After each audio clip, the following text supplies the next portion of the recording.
Hi, Assalamualaikum to Sir Hazi. So my name is Natasha, and now our group will present about the global pandemic, which is the influenza H1N1 for subject IFA 514, which is global ethics. So basically, what is the meaning of global pandemic? By the World Health Organization, it will say that pandemic can be defined as a worldwide spread of the new disease. Pandemic was started from epidemic that has been spread across a large region, or maybe the world, this new disease will be spread worldwide, the whole world. So how do WHO, also as known as World Health Organization, recognize a new disease as a global pandemic? So basically, there are about 6 phases from WHO for them to recognize an epidemic as a pandemic. And these 6 phases must be followed step by step, phase by phase, which is start from the phase 1, the new disease, and the phase 2, when this new disease will this is from a animal was being transferred to a human, and then after that the third phases, which this new disease will be contagious from human to human contact, and then the fourth disease, which it was this new disease was then became a contagious in a small group, and not really small group, but then it was it's become of infection. And then after that, the fifth phase, which it was the fourth phase before this, when it will start to outbreak. And then after that, the fifth phase is when this new disease will be spread widely in at least two countries under the WHO, and the sixth phase is when the WHO has declared this new disease as a global pandemic. So basically, nowadays we're facing a global pandemic, a very global pandemic, dangerous global pandemic that was known as COVID-19. We didn't found the antidote yet. So basically, before this COVID-19 happened, we were being faced and introduced to another global pandemic that was known as the Influenza H1N1 during 2009, about 10 years before the COVID-19. So basically, during this pandemic, around 151,700, roughly 575,400 people with that around the world. So this influenza H1N1 also was known as a deadly disease at the time. Thank you. Okay, Assalamualaikum. We go to the reason of the incident. Okay, first of all, the swine flu or H1N1 disease is a type of the infectious disease through the respiratory tract caused by the influenza A virus, and it is part of the seasonal influenza. Moderate climate like United States have a seasonal influenza with a high level of transmission, usually occurring in winter, and it's different to the tropical area like Malaysia, because in Malaysia there is no specific influenza season. Whereas H1N1 virus can survive in the pit about 1 or 2 weeks. The swine flu will not spread or be infected from eating properly cooked pork. It's usually spread through saliva and mucous particle, and people can spread it by sneezing and the flu. Sneezing is the way our body remove itching from the nose and the throat. Sneezing is very powerful, and will lead to evasion, and the sneezing often occurs. Sneezing and the other name is also known sanitation. And sneezing is very dangerous as it can cause infection to others if someone have a sign of H1N1 infection. Okay. Then according to the Dr. Muhammad Faizal Aside, he said that the virus was divided into the three types: influenza, which is influenza A, influenza B, and influenza C. Among the three influenza A have a potential in causing infection, severe cold fever. Cold fever can cause the severe sneezing and can easily lead to the swine flu infection in a high risk of people such as children under 5, pregnant women, and people with a chronic illness such as asthma and also a heart disease. And then we go to the another reason of the spread of H1N1 is touching the germ protector.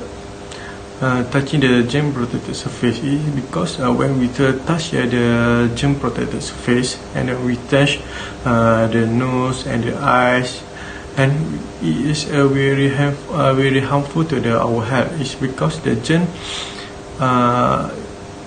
quickly to spread the disease in the body. According to the Society of General Microbiology, some bacteria can divide every 20 minutes with the right temperature and nutrient, and that's why the seasonal illness show up quickly after an infection.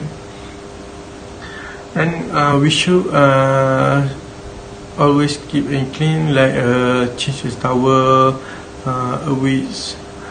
using a wet tissue, wash our hand before we touch the food, and handling to food to avoid the spreading of H1N1. And then last but not least, the reason associated with the H1N1 is human mobility networks. This is because many people are moving from the one place to another place for the sake of inconvenience in life. There can be a reason which is they want to travel, they want to business, other than that. The traditional journey will make it easier to spread the infection to others. Nowadays, we can see the coronavirus is spreading all over the world, and it is same the case as H1N1. We can see our government is blocking people from going abroad to prevent it from the spreading. And it is the same case of the H1N1. We not allow the people have been infected to move to another country or going to abroad. In 2010, according to the World Health Organization, announced that the H1N1 influenza virus has moved into the post-pandemic period. However, localized outbreak of the virus magnitude are likely to continue. Nowadays, we need to take care of ourselves and the hygiene, and we have a system. If we have a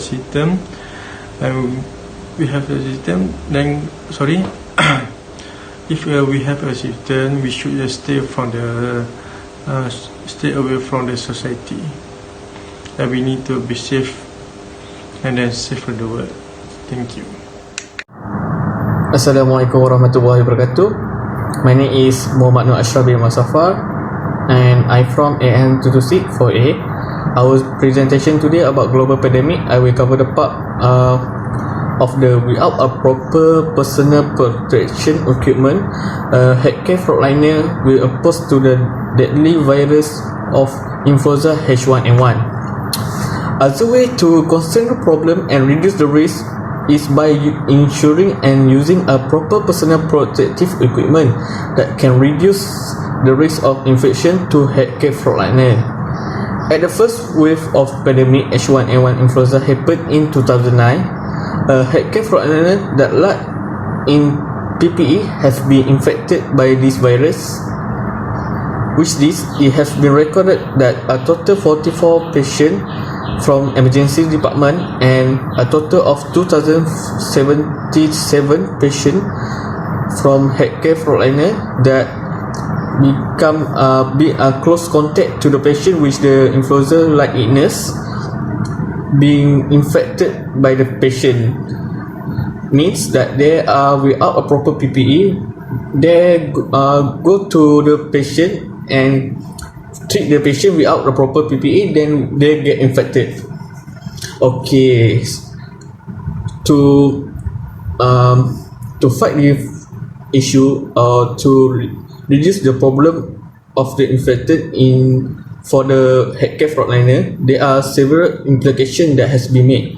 The first implication is limit the number of personal healthcare. By limiting the number of personal healthcare from entering the isolation room, it can lower the infection of the virus to medical staff. The second implication is seasonal vaccine to healthcare and emergency service. And emergency service and healthcare are the among of priority group that need to receive the 2019 H1N1 influenza vaccine because they always have the close contact with the patient of influenza, so they need get their own vaccine to protect them from the virus. Lastly, implication is monitoring and manage healthcare personnel by reviewing the job tasks and identifying the personal staff at a higher risk to get infected, and it necessary for them to get early treatment. So when we monitoring them, we will know if they have a close contact with the patient, if they have been infected or not, and it can reduce the infection to the healthcare frontliner. That's all from me. Thank you. Hi, Assalamualaikum. My name is Muhammad Syafiq Beritaudin. My matric card number is 20186663638. So I'll be presenting on the use of extracapillary support to support patient having acute respiratory distress syndrome during H1N1 outbreak. So basically during H1N1, there are several symptoms shown by the patient in order to indicate that they are having the disease or not. And part of the symptoms shown are respiratory failure faced by the patients. So in the research, it was mentioned that nearly half of the patients are having the same symptoms, which is the acute respiratory distress syndrome, or ARDS. So what happened is that this indicates that the lung fail to deliver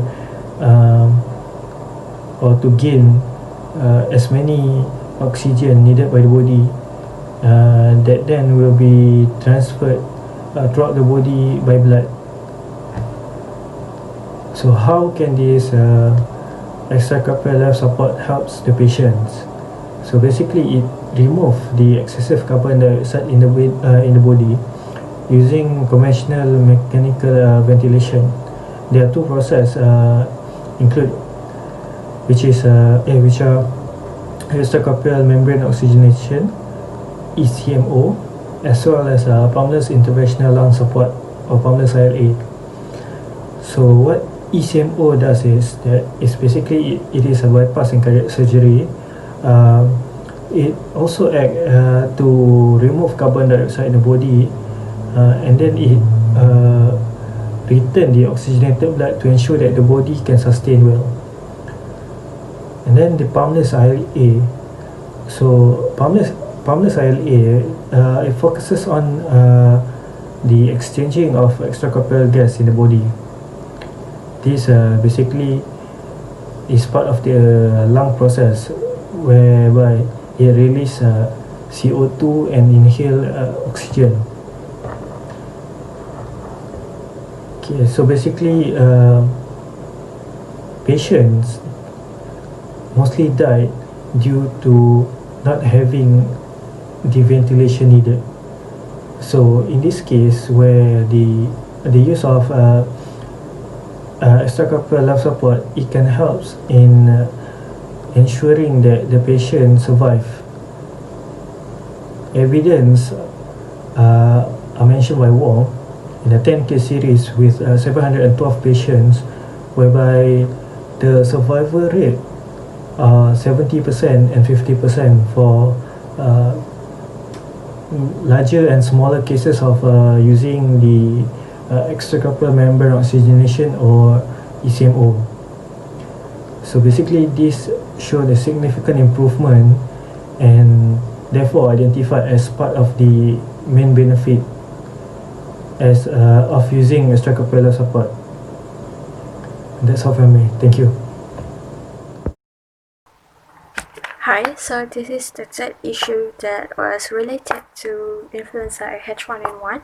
So this third issue is pertaining the termination of pregnancy without the maternal consent during H1N1 critical illness. So the case happened at one of the hospital in the United Kingdom when this young pregnant mother, around 30 years old, came to the hospital to do some checkups due to her having a complication with her pregnancy, as for the frequent vomiting and also increase in temperature, and she was also having anorexia at the time. So basically, the doctors at the hospital has diagnosed her with having a problem in gastroenteritis, which is basically about the stomach problem. And then after that, she was then asked by the obstetrician if she wants to continue with the pregnancy, and she say yes, as basically she was getting due to the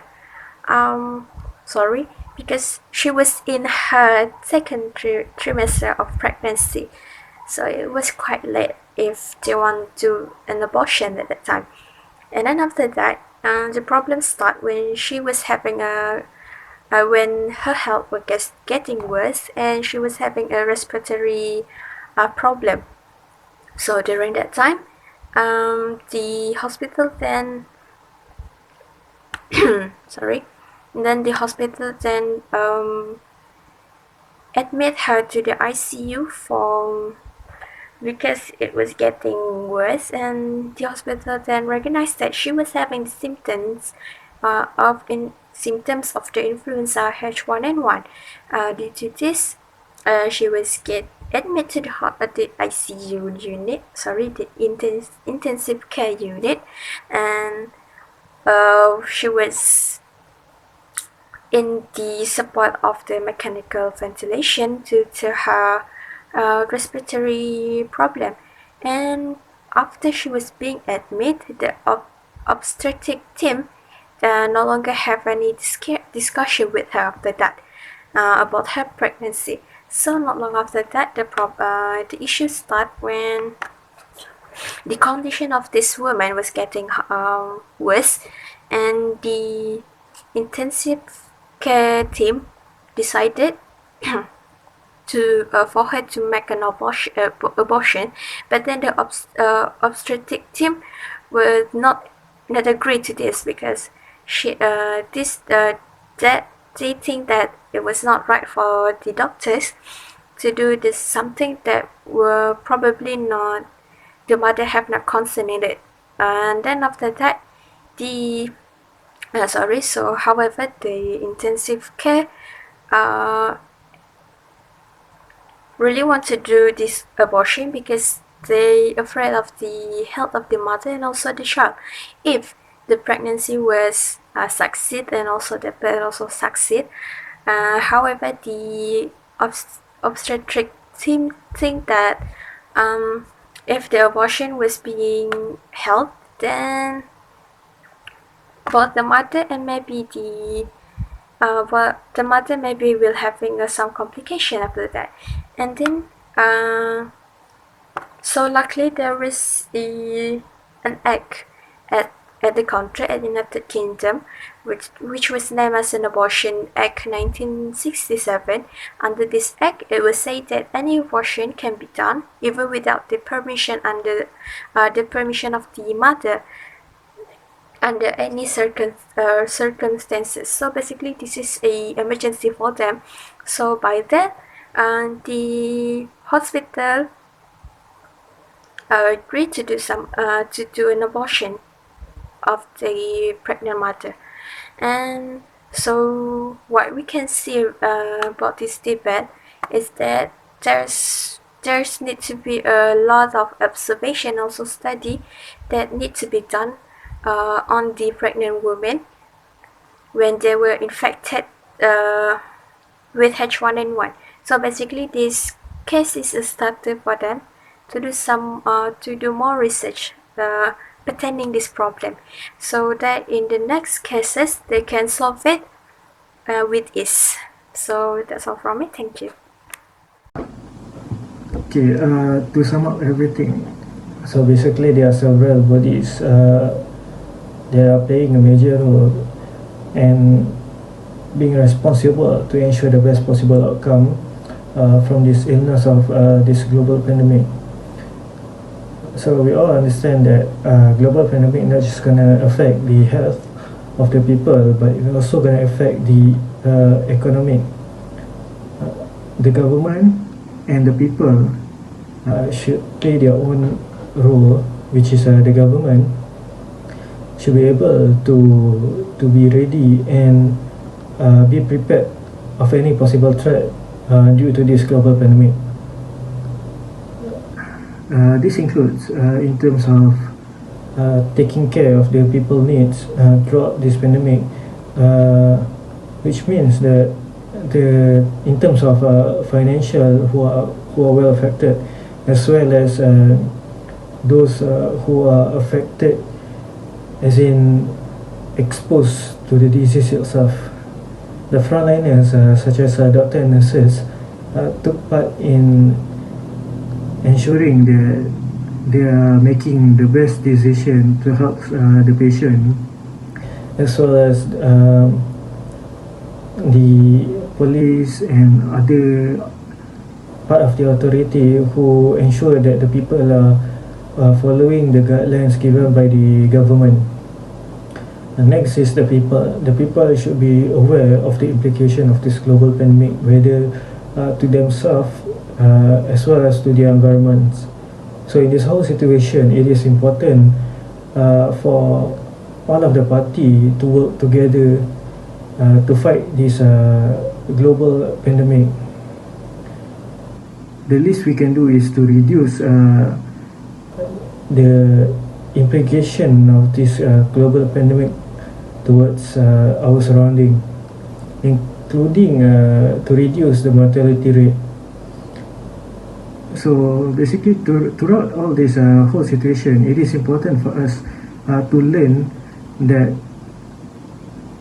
the knowledge that we gain and the information is important, whereby it will make us well prepared to face any kind of outcome that might happen in the future. Okay, it is also important for us to help those who in need, as well as to think positively throughout this global pandemic.